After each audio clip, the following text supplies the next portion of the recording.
Influencers, inspiration, and Instagram. This is Earned by Tribe Dynamics. Here's Conor Begley. So I can't tell you how excited I am today. So the reason I'm so excited is I've got Evelyn here, who is the current CMO of Milani. And actually, before I get into that, I really want to thank the Ipsy team. So Doak, Elizabeth, Nick. I really want to thank the team for setting us up, getting us going here. So start out with there. But back to Evelyn. So Evelyn's got an amazing background, a background that I think anybody would be jealous of. So she came out of school, went to 3 of the more prestigious institutions within the personal care space, and then now is the CMO of Milani Cosmetics, which is growing very quickly in our rankings. And she also won Brand Builder of the Year in 2016 for her work on Wet n Wild, I believe, right? Is that correct? That's right. Thank you, Conor. It's great to be here. Of course, Yeah. of course. So the way that we're going to do it, first we'll start talking through your background, then we'll talk through what some of your philosophies are from a marketing perspective, then we'll talk about Milani specifically. Okay. Feel good? Yeah. Okay. Perfect. All right, so tell me about where you grew up. So you were telling me you grew up in Canada. I did. I grew up in Vancouver, actually. Okay. So I am a West Coaster, but the So northern variety. Of the 3 people we've done podcasts with, they're all LA based. None of them are from LA. One is from Montana. Yeah, I think Canada. that's LA just attracts transplants. Yeah. Yeah, so grew up there. My family's from Taiwan, so Okay. born in Taiwan, born in Taipei, but lived there till I went to college in Toronto. Okay. And then finally came down here to go to business school at USC. Okay, cool. Yeah. And I looked up your degree at Toronto, and it was Psychoanalytic Thought. Yes, you've done your research. I have. You have. So I don't know what that means. Okay, I can guess. so I actually spent 4 years of my life studying the complete works of Sigmund Freud. So So you were trying to be a psychologist then? I'm not sure what I was trying to be, but Yep. I was very interested in just kind of, the understanding the inner workings of the mind. I had taken some psychology classes, and they were kind of more, I would say, scientific and behaviorist in their approach. Okay. So just, just reading through Sigmund Freud, it was just interesting that the idea that someone came up with the idea of the unconscious, right? Yeah, These yeah, ideas yeah. that we take for It's granted. weird to think that you wouldn't, that's Right. not an obvious It wasn't thing, an right? obvious But at the time thing. it wasn't an obvious thing. And Yeah. all of these things in terms of how do children get to think about themselves as a sentient human? How does that like an develop? object, yeah. Exactly. It was very interesting to me. So I did that, but I actually never had the objective of becoming a psychoanalyst. Okay. It was just more interest. I wanted to be a filmmaker, actually. So I minored in cinema studies. Oh, there you go. Yeah, so that was kind of more my interest, and hence the connection of going to USC, because I thought maybe I wanted to do entertainment. Okay, that makes sense. So we've got to get to LA, obviously. Yeah, exactly. Were there any movies that really kind of sparked that or Oh led you in gosh, that I direction mean, early at on? the time, I loved this Hong Kong filmmaker, Wong Kar-wai. Yeah. That was my favorite at the time. I was really into all of the indie films of the moment, going through the archives of film history. I think just over the years now I'm more let's go for the cheap commercial laughs. My attention span for that type of thing has waned a little bit, but Yeah. I love that Well, stuff. as I it love does when you get older. storytelling. That's Yeah. kind of what I've always thought was interesting. Have you seen Parasite yet? Not yet. I'm excited to see that. Yeah, it's kind of a total dark horse into Right. the Oscars. Yeah, totally. Yeah, I was watching it last night. I was like, I think I need to watch this movie. I hadn't Me even too. really heard about Me it too. yet. Exactly. Yeah, that's cool. So so then you went to USC, and obviously things changed, right? You kind of changed your focus. So where did your focus shift? Yeah, so, I think that business school is a time where you can explore a lot of different things. So, of course, I was like, okay, I'm here in LA. I'm going to get an internship in entertainment. And so I got both an internship, in entertainment as well as in beauty. So I had one internship, I think, So you get to feel at both Fox industries and out. one Yeah. at L'Oreal. And what I found was that, if you're in entertainment, I think from a business perspective, you're really not engaged in the creative part of it. That's really the people who are creating the film or the movie or the property, that's a totally different part of it. You're really engaged in, and this is like taking us back to the time of like DVDs, but you're engaged in things like, wow, should I create a 1 DVD set or a 2 DVD set? Should the extras be in another bonus CD? It's not what you were thinking about when you Correct, thought about it's not, entertainment. right. Yeah. And then I actually also interned at L'Oreal, and what I realized is that in beauty, you're really involved in the initial conceptualization of the product. Yep. You're really, as a marketer, part of every single part of the process that touches the product from beginning through end. Yeah. And so it just appealed to me a lot because I think that's just how my mind works. Well, I think building things is inherently satisfying, absolutely, right? Absolutely. And I would imagine when you're on the business side of the entertainment industry, like you have no input on like the actual movie itself or the TV show. Right. That's cool. Yeah. Very cool. So L'Oreal brought you over, huh? L'Oreal brought me over. There you go. And then after that, you did a sprint, right? Through them, J&J. Yeah. So after that, I really did work at a lot of amazing companies. First, I went to the Estée Lauder companies. Yep. And I started there first actually in sales. So I always tell this story because it was a piece of advice that really helped shape my career. So, this is actually someone I still work with today, but Michelle Taylor, who is the former president of Kiehl's and Chanel, had come to USC. She's a Trojan herself, talked to those of us who were interested in beauty. And one of the pieces of advice she gave was, she said, beauty is different from other categories. You really have to understand it from the ground up. And if you have the appetite for it, I really recommend that you start from sales and, and she meant from the prestige world, like being on that beauty selling floor. Wow. So when I interviewed at Lauder, that was one of the things that I said. I said, well, if there's an opportunity, I'd love to start in sales. And they're like, interesting. Not typical. Right. And so they actually gave me my wish, but they didn't have a formal sales rotation program at the time. Yep. So I was just tossed into the field. I literally was an account coordinator. Yeah. I had an Estée Lauder uniform that I wore. I was scrubbing counters. I was like climbing around the back stock rooms looking for merchandise units. And what was her rationale behind starting there? What did she think? What kind of skills did you gain? It's more like you have to, like when you create your plans, do you actually understand how it's going to be executed? Do you actually understand what's going to go on? And I think that was so fundamental, in terms of, as I think about marketing plans today. I mean, I work in mass now, so it's a different channel, but still, how is it going to be executed? Okay, you have all of these things you want to message, but what you want to say, can you actually break that down in a way that can be executed at retail? So never forgetting that. Well, you're going to see all of the holes, right? Absolutely. All of the potholes that people are going to miss. Right. Yeah. So that's kind of where I really started that. I always go back to that story of that foundational year. Yeah. And then I moved to New York. So they moved me to New York, and I spent over a decade in New York. Yeah. Worked on the Estée Lauder brands, worked at Prescriptives, worked in both kind of global marketing, then went to Neutrogena. They were starting a cosmetics office at the time, worked at Neutrogena Cosmetics.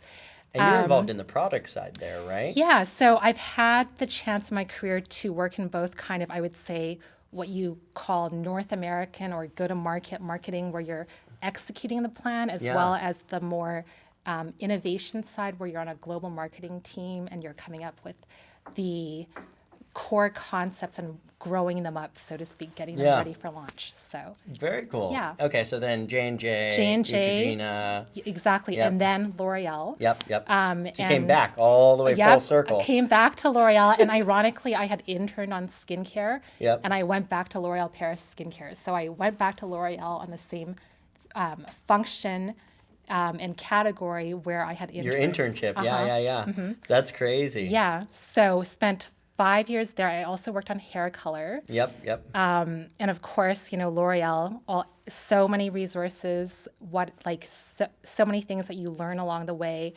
And then from there, I had spent about 10 years on the East Coast. Yep. And honestly, from a personal perspective, at the time, my husband and I, we had 2 kids. We're like, oh my gosh, we have no relatives here. Yeah, We were looking which is for so a way. important when you're Totally, raising kids. totally. Like just having just close proximity makes a really big difference. Yeah. Absolutely.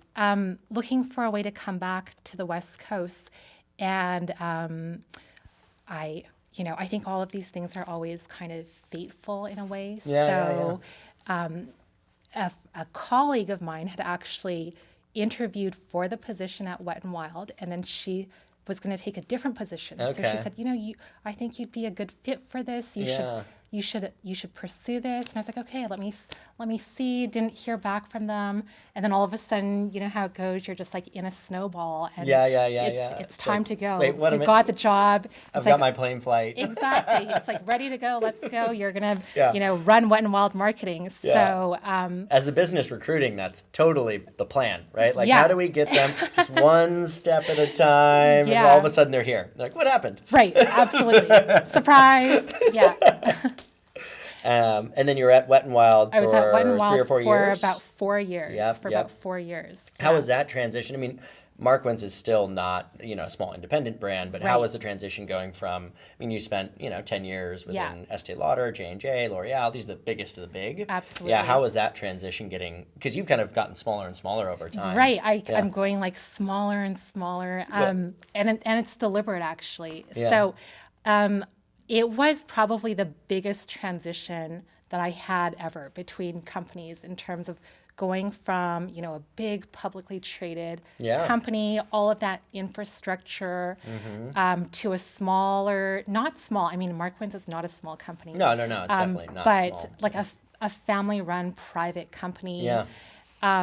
Really having a lot of leverage and decision-making power and responsibility, like really having, responsibility. It's all on you. It's There's all nobody on else you. to blame. Right. You can't be like, well, that's because the people in Paris forced me to launch this. It's like, you decided on the launch and you thought this was a good idea, and now you better launch this and make this work. So, but you know what? I found that I really enjoyed that. Of course. That it was a big breath of freedom and really just this ability to shape things. Like, one of the things about Markwins is that it is vertically integrated. So it was like, wow, like I have this factory at my disposal. Like ideas can like go from here to here and in record time. So it was definitely a transition in terms of understanding, okay, these things, there aren't just teams in place to do these things. Like I'm going to have to structure my team and myself and the way that I work in a way that covers all of these things that I might be used to. But I think also that's one of the things that I see is like people who have grown up in, I guess, smaller, more independent companies, they tend to have a broader skill set.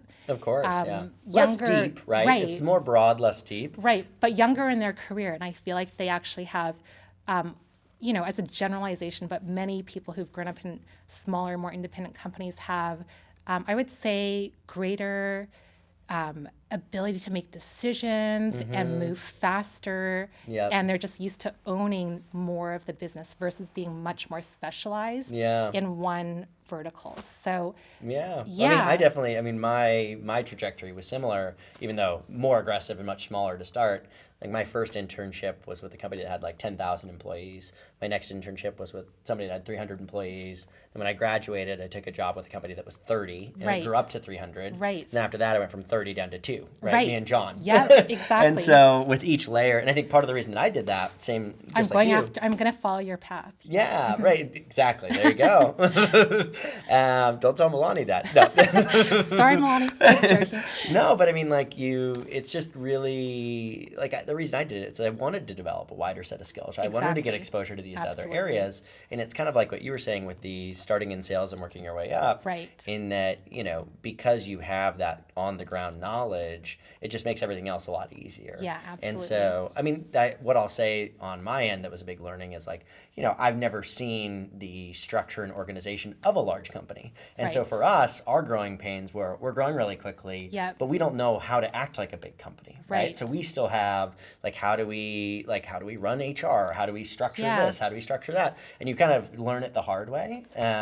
Right. You know, so that's Or the other or the good way. Like kind of there's like a naivete about that makes you structure things in a unconventional way that can break boundaries and barriers, I think, too. Totally. So, yeah, I think there's like I'm 100% on board with that, and I think that like as an entrepreneur, that's like your tendency is Right. to say like, okay, let's wait. I'm going to rethink this. I'm going to rethink that. I'm going to Right. rethink this, Right. and then you're like, I don't really need to rethink accounting. Accounting's pretty straightforward. Accounting's okay. Let's We'll leave not it be as creative on the exactly. accounting No side. no We'll need keep to be that. creative. Yeah. Yes. So there's some of that kind of stuff. Right. We didn't ever get creative with accounting, but like, you know, other areas. I was like, I'm going to totally rethink the sales model. We're going to Yeah. do this, we're going to do that. And, you know, we took elements of it, but Right. it's largely not that different now than most orgs. So it's there's definitely, you do approach it with a fresh set of eyes, Yeah. which is nice. Right. Okay, cool. So then from Marquins to Milani, Right. which was a big transition, right? Because now both more responsibility, you have the CMO title, Yeah. even smaller organization, right? Right. Even though And part of it's a- just like really one brand. Although Yeah, we yeah, are yeah. part of, we are owned by an Griffin. investment, Yes. a private equity firm. So there are other companies, which is nice. So you still feel like you have colleagues and other brands that you can reach out to and bounce ideas off of. Like sister brands. Yeah, exactly. That's cool. And so when you kind of took on that CMO title, what were the additional responsibilities above and beyond what you were doing before? Like Right. how So did that I think the change? biggest thing is that at Wet n Wild, I had everything related to marketing, but I didn't really have any direct sales channels reporting into me. So the difference with Milani is I kind of like swapped out product development. So I own the marketing innovation team that works Yep. hand in hand with product development, but I don't directly oversee product in the same way that I did at Wet n Wild. Okay. And I took on added responsibilities for more of our digital presence, so that includes our D2C channels. Gotcha. Yes. Okay, very cool. Yeah. And how is that? What have been the challenges as you've gotten into the new role? Like what were the big hurdles you had to overcome so far? Yeah, I mean, I think that the thing with Milani is that it's had such rapid growth. Actually, it's been one of the fastest growing brands in the market for the past 5 years. Yep. And one of the reasons for its growth is that Milani's always had very, very strong product quality and a lot of credibility with multicultural consumers for having products that have great pigment, that work Interesting. on a lot of different skin tones Yep. and types. Yep.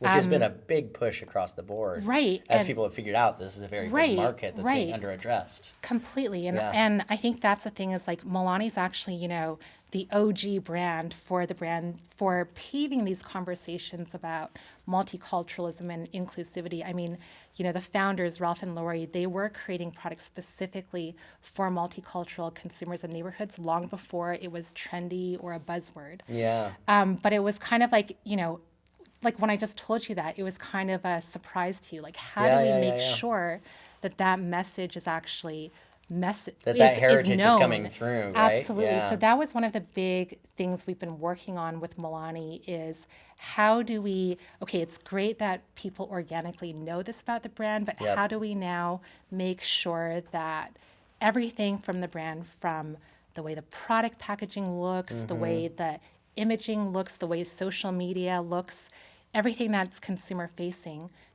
now communicates that in synchronicity to the consumer. Yep. So that's something we've been just like running Really focused to on, yeah. work on. Yeah. Yeah. So that's been a huge part of it. And just making sure, I think, how do you make sure the team organizationally is structured Yep. in a way to support that type of growth? And of course, we're expanding rapidly internationally as well. So how do you make Gotcha. sure that you have assets and a story that can be exported successfully to different parts of the world? For sure. I think one of the things that was weird for me in learning about kind of that international, like how do you market a brand internationally, Right. is in the past, you'd often have a brand that was like one brand in this country and a totally different brand in this other country, right? Right. Like, which was kind of wild to me because I've Yep. grown up in a world where like, you know, you could look up a brand at any time Yep. and like it's going to have an image that like Right. almost the whole globe will like, Right. you know, connect with. Yeah. And so I thought that was really, like, I think Shiseido specifically was like in Japan, they were the, you know, Japanese, or in Japan, they were like the US brand. And in Right. the US, they were the Japanese brand. Like that was how they identified, which is Absolutely. kind of funny. Well, it's actually common. Like, if you don't work for a large multinational company that has the resources to push out a singular global messaging Yeah. at the same time, it's pretty common that if you work on a brand that's kind of grown up as an indie brand, and as you've sought distribution, maybe you've sought distribution via a distributor partner Yep. versus going direct in that market. And that distributor partner, they might be very skillful at marketing, and in most cases they are, Yeah. but they might have a totally different image, Totally different positioning for the right, brand. of Yeah. what you think of the brand versus of what they think the brand should be versus what you think the brand should be. Yeah. So that's definitely part of the process of cleaning up and gaining brand consistency. Yeah, for yeah, sure. yeah. No, that's, I mean, it's a problem. We're still early in our international development. We're about 25% international at this point. Yeah. But it's, you know, it's like we've done really well in the UK. And I think in other markets that Yeah. are a little bit more insular in nature, we've had a harder time. Uh-huh. And so, yeah, it'll be interesting for us as we grow there to see what goes down. So you mentioned a little bit about the kind of product responsibilities Yeah. being shifted out. So I know that when we were talking with ColourPop, one of their superpowers, I think, is this integrated manufacturing and the ability to have a really tight feedback loop between social, digital, and product. Yes. So, you know, you release something in the market, you get Yep. immediate feedback on it through Absolutely. reviews and through tutorials and Yeah. whatever, and then they would kind of take that and run with it, whether it's Yep. creating a new product or adjusting that product. For sure. I think Huda's done a really good job of that as Yeah. well. How do you guys think about that? Like, how do you think about connecting product and marketing in a way that's really synergistic? Yeah, no, absolutely. I think that is the superpower of how brands are succeeding today is, Yeah. you know, if you can loop together product Yep. and content and also all of the, you know, feedback that you're getting in real time Yep. from your consumers, you have something very powerful. So with Milani, we don't own our own manufacturing, but we're Yep. still engaging in the same process. And something that I really believe is that the marketing starts with the product, right? Like the Totally. product. Absolutely. Right. It has to have embedded storytelling. So the product, from the way it's named, from the way it looks visually, that's probably like so important. Yep. And that's something that my team spends a lot of time on is like Yep. visually, how does this product read? How is What it gonna story read is in it social- telling when somebody looks at Absolutely. it? Like even without a word, Yep. does it tell a story? And can you tell the positioning? Yeah. So absolutely, that's something that we're doing from the beginning, from how we design the product. Yep. And then when we launch a product onto social, I mean, the entire team is reading every single comment, you know. Just seeing, It's like, what can probably we pull out of right. this? Part of why Milani's engagement is so high is Yeah. that the entire Milani team's like on our social, you know, replying to all the I comments. don't see how you couldn't be, right? If you're Right. really invested in the company, like, you just get to see live reactions Right. from hundreds or thousands of people, which Right. is, like, so unique. That's not something Absolutely. you ever had access to before. Yeah, so absolutely. And we're reading these comments where, you know, if someone's like, oh, this of course never happens, but let's say a product was hard to dispense or something, we're immediately like, okay, how can we update usage directions, or how Yep. can we provide more education? Like, we kind of see what the comments are, and we're immediately adjusting content for sure yep. as soon as possible to address consumer feedback. Totally. And then we get a lot of future ideas, and we actually deliberately use our social media as a form of crowdsourcing for new product ideas. Yeah, totally. You know, we'll just, I mean, a simple question. We'll ask on IG stories, on Twitter, you know, what do you want to see us launch? What else is missing? And we also use we also have started using other types of crowdsourcing, whether it's like formally through, formal crowdsourcing agencies and platforms to ask questions. Directly, because we want to deliver product that has built-in consumer demand. So that's really a huge part of our model. Yeah, no, it makes a lot of sense. Yeah. I think we saw that really kind of directly we did a survey with about 300 influencers this is a couple years ago, and asked them an open-ended question of like, hey, what would you like to see on the market?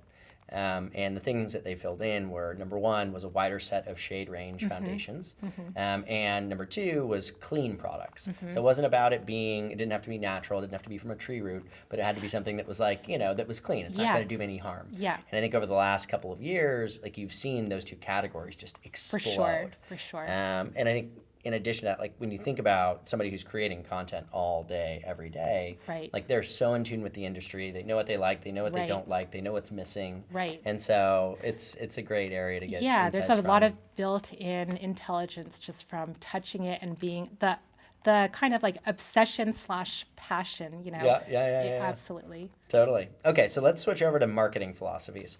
So do you have any kind of central marketing philosophies that you subscribe to? Any quotes that you're really connected to?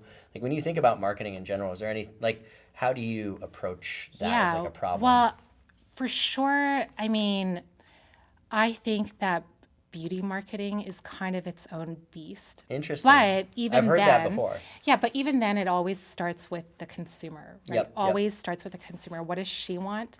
I think that no matter how much data we have, no matter what we're slicing, the most important thing from the beginning is a compelling story. Okay. So I think storytelling, I go back to that. As a marketer, you're a storyteller. Yeah. What story are you telling? Because a lot of times the product, and I've said this before, a lot of times the product itself isn't necessarily like that different. I mean, yeah, totally. You have it's a slight change, slight difference, slightly different approach. So it's storytelling, and I always also say, this is another thing I say, is that we're actually selling details.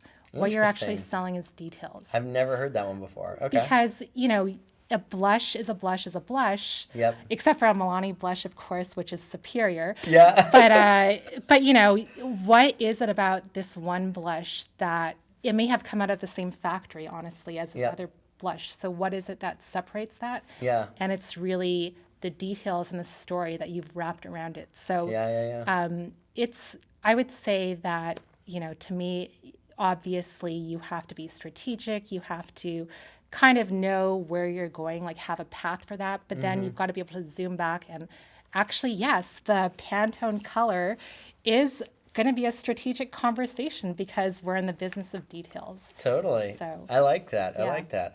The one I've connected with is the, Christian on our team was talking about it the other day, but there's a book called Start With Why, which I haven't read, but I was describing a concept. He's like, that's what this book is about. Right. Which was, like, why did you create this? Like, what was the purpose behind this? Right. Not just like, what are the details of the product? Not in that sense, but like, not just like, oh, it costs this much, it's this color, it's this, that, and the other thing. It's like, why was this created? What was the purpose behind it? What was the motivation from a consumer perspective? And then, if you're telling that story, then the product kind of sells itself. Right. I mean, it absolutely starts there. It starts with the big why, but then once you've nailed that, then that's when the details become important. You can't have one without the other. But I've also seen people nail the big why and then fail on the details. Interesting. And then in beauty that you can't, in my opinion, this is my, You can't do that, right? Done pretty well so far. So. You can't do that because that's what she sees at the end of the day. Like, okay, you had this great strategy. You understood the white space. You calculated how much incremental profit, But then she doesn't see that, or like the shopper doesn't see that. They see at the end of the day, what's this product that you're delivering? And it ladders up to all of that stuff. And ultimately, to have a successful business, you have to have, I would say, a very clear direction of the why. Yeah. But if you don't have the details, it's not going to work. Totally. Yeah, absolutely. Are there any other brands, when you think about brands that you really Yeah. admire, so Yeah. brands that you kind of learn lessons from or maybe Right. pay attention to, what are some of the other brands that you look at? Yeah. Could be beauty, could be non-beauty.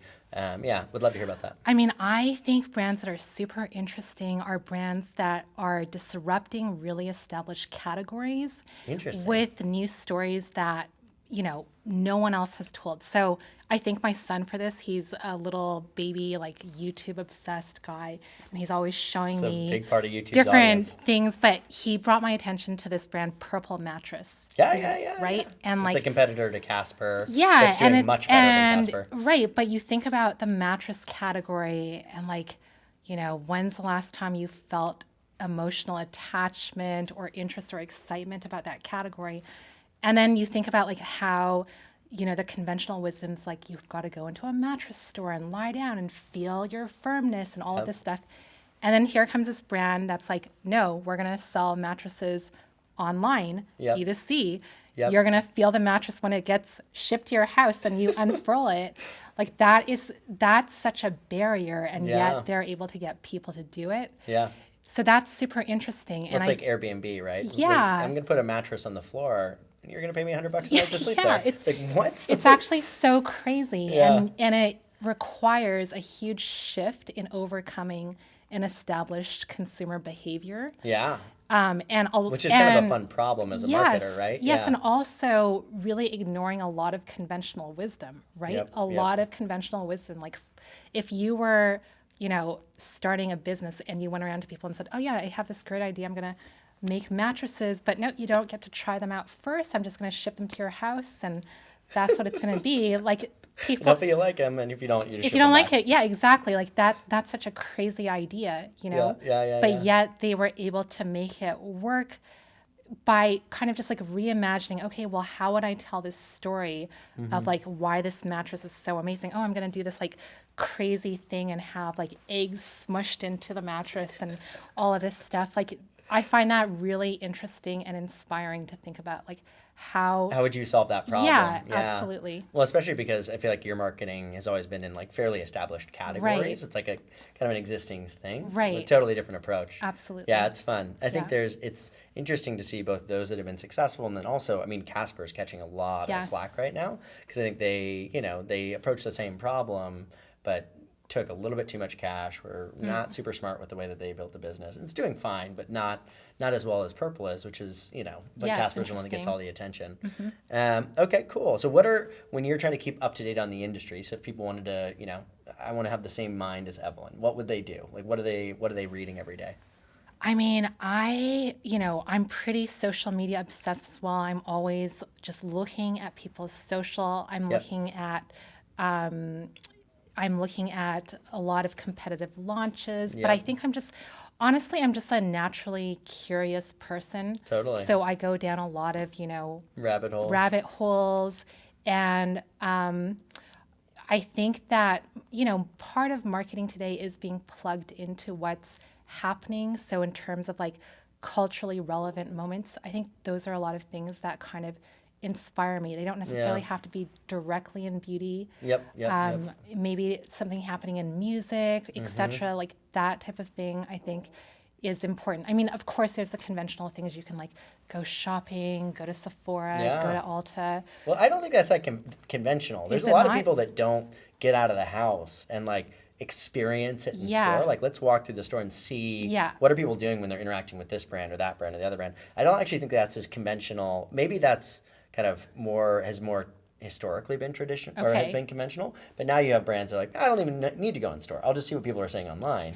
And I think That's you miss a true. lot by not doing that. I think you do miss a lot. right? I think Yeah. it is important to go to retail for sure. Yeah. But I think it's kind of 50-50. I mean, I think you also have to actually spend a lot of time by yourself thinking about things. Yeah. And so I think that's, it's both. I like the inspiration kind of feedback I get from like going into store, talking to people, but I also just spend a lot of time thinking about it in my mind. Yeah, no, that makes a lot of sense. Yeah. So obviously we're in the kind of influencer marketing industry. Yes. How do you approach that? Like, how do you think about that space? How do you feel like it's changed over time? Would love to hear your thoughts there. Yeah, well, to me, I feel like influencer marketing is, I think it's like the oldest thing in the book, really, right? Yeah, I yeah, think yeah. that all marketing has actually always been influencer marketing. It's just that we never necessarily had this label.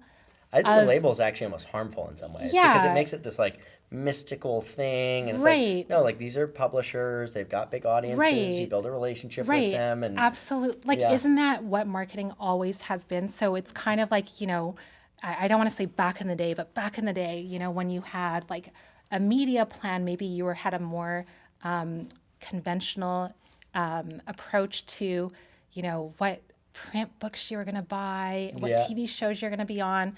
And it's the same thing. You're looking at like, what's the reach? What's the audience? What's the demo? How many eyeballs am I going to get from this? I think it's really the same thing with influencer marketing. You have different influencers, and you really have to think of them as content creators, right? Who have their own channels, and their channels reach different people. They have different audiences. You're going to have different influencers speak to different parts of who you're trying to reach. So to me, that's kind of like, I guess, when you take it all back down to the brass tacks, that's kind of how I think about it. But I think the difference is it's a lot more I think the best influencer marketing is manual. I think that your team, yourself, you have to have the relationship with the influencer. I think that it's having that, you want to keep the relationship on the brand, Totally. Yeah. And I think, which is what we see really consistently. Right. Like the brands that are really good at this have direct relationships Absolutely. one-to-one with the influencer. Absolutely. Because just, you have to put yourself in their shoes. Yeah. Like, I'd much rather converse directly with Right. Milani than have to work through an agency Right. or through some Right. app that I message you on. Or right. whatever. Like when I read about, brands are experiencing influencer fraud, or, these types of issues where they are dealing with that, basically things that happen when you don't have a authentic connection to the influencer. I think a lot of the issues that we see, they are based on perhaps like having a less grassroots relationship to the influencers you work with. Yeah, totally. And that's not to say because you're that choosing them based on a spreadsheet Right, or based on, right. and so you don't have any real personal connection with them, Right, and they don't have a right. personal connection to you either, right? Like they're not Absolutely. trying to.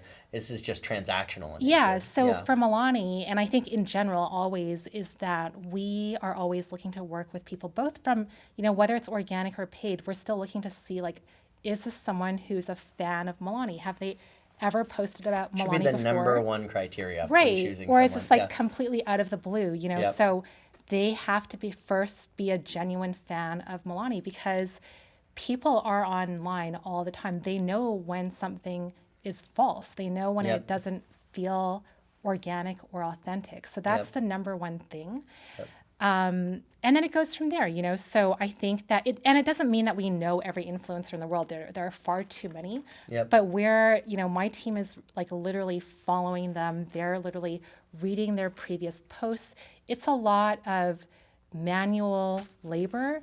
And I don't think, yes, there are great tools out there, but I don't think any tool can replace that one-to-one knowledge. And I think that's how you do it well. So it's a combination of really, just thinking about influencers in a way that you're reaching people that, again, align with your brand, align with what you're trying to message. So again, I think it's really not far from what marketing has always been about. Yeah, totally. I think it's funny because early on when we first got started, I think that people saw us as like, oh, we just hire you guys and then we're good at influencers. Right, And I'm like, right. no. Right. That's like hiring Salesforce and thinking that you're going to be good at sales because you have Salesforce. It's like, you got to have a team, you got to have like a plan, you have to approach it like, we'll make you more efficient, we'll make you better at your jobs. Right. But ultimately, this is like on you. Like, Absolutely. this is a boots on the ground, day to day, like effort I think thing. that, I think that's kind of where people get in trouble, is when they think they can just like hire an agency. Yep, totally. And then there'll be an influencer marketing. Yep. It's not to say there aren't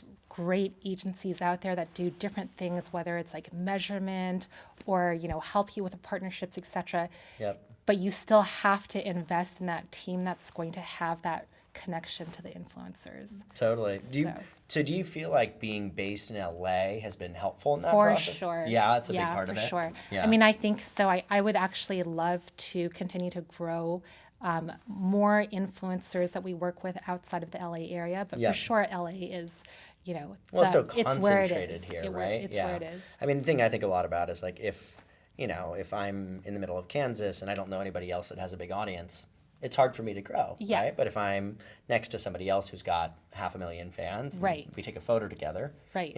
It's a jump start. Right? Yeah, It's absolutely. just a huge advantage. Yeah. And then in terms of the, how you structure your kind of marketing team and how you think about spend, like what are the big buckets that you think about? What are some things that you've found to be really effective, or other areas you're like, everybody tells me this works, but it's like display advertising. This is a total waste of time. Like, Yeah. How has that worked for you? So my team is structured in terms of, obviously I have people who are working on innovation. So they're working on, product, pipeline strategy, all of that stuff. Then I have a team that's really working on activating the brand at retail. Okay. Yep. Makes sense. Because, we are a mass brand. We have really big retail partners. So that is really important and a big part of the team.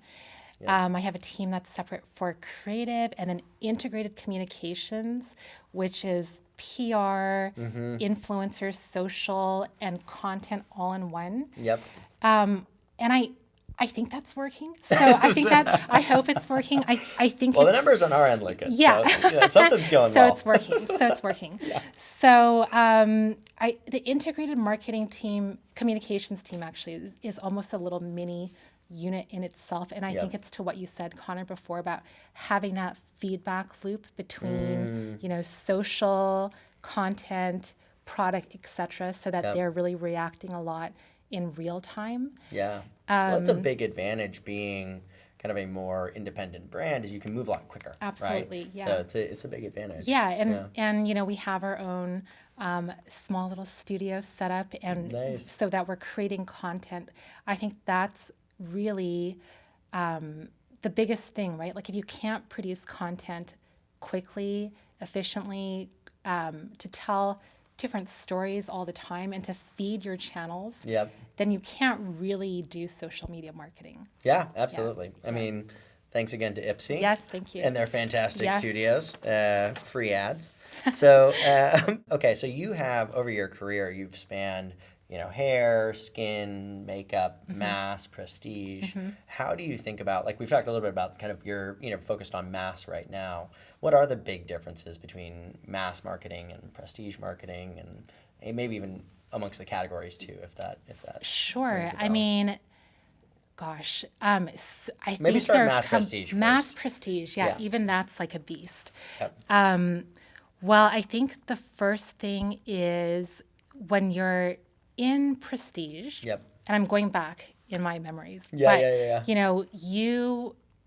this is different from specialty. So we're not talking about necessarily a Sephora or Ulta exactly, but when you're in prestige and you have counters, you co-own those counters, right? So there's a difference in that you can be much more controlled about things like launch dates, because you control, and also you have beauty advisors, you have people that you co-own that are talking about your brand, that are on your payroll. And exactly. Right. So that's a totally different, you have a lot more ownership over your final point of sale. Yeah. And it just affects everything. It affects how much you can message on your products, how complicated your products can be. It affects when you can launch as well, because in prestige, the launch periods are more frequent. Yeah. So that's a huge thing. Interesting. It's huge. Yeah. I didn't think about that. In mass, especially we'll talk about color cosmetics, you have, I mean, if you're lucky and grateful to have it, you have multiple partners, multiple retail partners that you're working with, right? Yeah. And you're not going to be able to control exactly when your launch date is. Yeah. Because each of them has their own reset timing. Each of them has their own calendar for when they're putting displays out on counter. So it's just very different. And yes, there definitely are, certain retailers who have beauty advisors. Yep. but the ability to control that messaging Really directly. different, right? Makes a So big you've got to difference. make sure you have a very self-service oriented point of sale, that all of your collateral is like really easy, like Well, especially from a product packaging perspective and everything, Absolutely. like there's a lot more storytelling that has to happen in right, a very small and it has amount to of happen in space. 3 to 5 seconds, right? That was literally the research Yeah. that we used to see, is that consumers will give you maybe like 5 seconds of their attention at most if they're super interested in you. Boom, boom, boom. What are Right, the to read headlines? that first kind of front panel. Yeah. Then if you've got them, then maybe they'll give you a little bit of attention to read the back panel. Yeah. So all of that is so important. You've got to sell on your front panel. Whereas in prestige, you launch a product, you don't necessarily have to have a lot of stuff on that front panel, right? Yeah, Because yeah. you've got someone to explain it.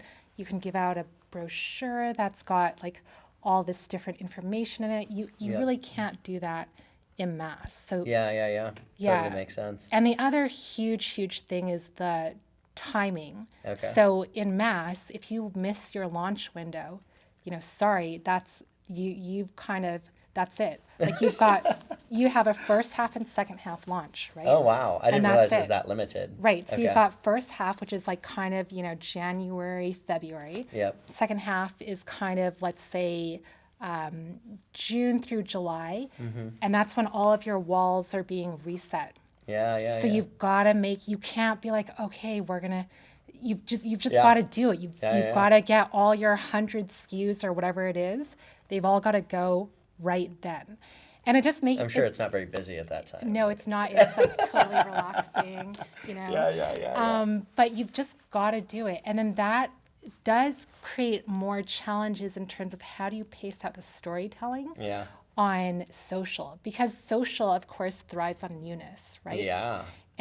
But all of your newness is happening at the same time. Weird. So instead, you've got to talk about it when it launches because it's new. Yeah. But then you've got to come back and make stories to talk about throughout the year because it's still new and you're not Yeah. necessarily going to have another wave of newness. That's a pretty big challenge. It's a huge challenge. Yeah. Interesting. Or a big advantage for brands that are going pure like DTC. I mean, I think that's one of the, that is, I think, one of the benefits, Yeah. I guess, that brands that are on D2C have is that they can choose their launch window and they can control that much more tightly. Yep. And then they can kind of space out their stories. Whereas in mass, we're always like looking for stories. It's a lot of stories to tell at It's a one lot of time. stories. Yeah, my team's just storytelling. Like we're always looking for what we call, cultural moments to connect in with Yeah. and to re-message about something. Totally. Mm-hmm. All right. Well, let's get into because I think we're coming up to the end of our time. Let's get into some fun end of show questions. All right, let's do it. So, what shows are you currently Oh my binge watching? gosh. Okay, so I'm watching Picard. Oh, yeah. Yes, I'm watching Are Picard. you a Star Trek? Oh my gosh. I have to say I loved The Next Generation. I watched like every episode. Okay. I actually literally wanted to marry Picard. And I'm actually happy that, throughout our marriage, my husband is becoming more Picard looking as he ages. So we were actually Picard and Beverly Crusher one Halloween. Oh my God. But yeah, I actually love Picard. I'm watching that right now. Okay. Very cool. If you could live one place in the world, where would you live? Other than where you live today or have I lived in know. the past. I think that I'd go back to Vancouver. Okay. What about Vancouver? I don't know if I've ever been there. Just like my family, and it's Yep. such a beautiful city. It's so green. You've got city life, but you can just get away, and it's very natural and pristine in a way. Yeah, no, I mean, Yeah. I think it won some award for like most livable city in the Many world. times, and Yeah. also most unaffordable city. So that's there you go. Oh, there you go. Yeah. Okay, so cable, Netflix, or YouTube? For sure, Netflix. Okay, Yeah, okay. For sure. I haven't gotten to the YouTube generation yet. Yeah. That's like our people that are just coming That's out of like school. my son. Yeah, exactly. My sons. So this is a weird one. I don't even know how Okay. I would answer it, but how would you describe your personal brand? 3 words. My personal brand. Oh gosh, this is one I should have prepared for, right? I would say holistic, Okay. authentic, Okay. and energetic. I like it. Yeah. Well, that's a good one to finish on. Okay. Well, thank you so much for Thank taking you the so time out. I much. think everybody's going to learn a lot from you coming in and talking. And so number 3 is in the books. Yep, We're all done. done. And thanks again to the Ipsy team Thank you. for getting us all set up. Thank you. It was a pleasure. Of course. Thanks, Evelyn. Thanks. Hit subscribe now. Earned by Tribe Dynamics. Tribe Dynamics unlocks your social media influencer community. Our platform not only tracks and measures your best influencer relationships, but discovers new influencers to grow your business through earned media. Get started with a demo today at tribedynamics.com. tribedynamics.com.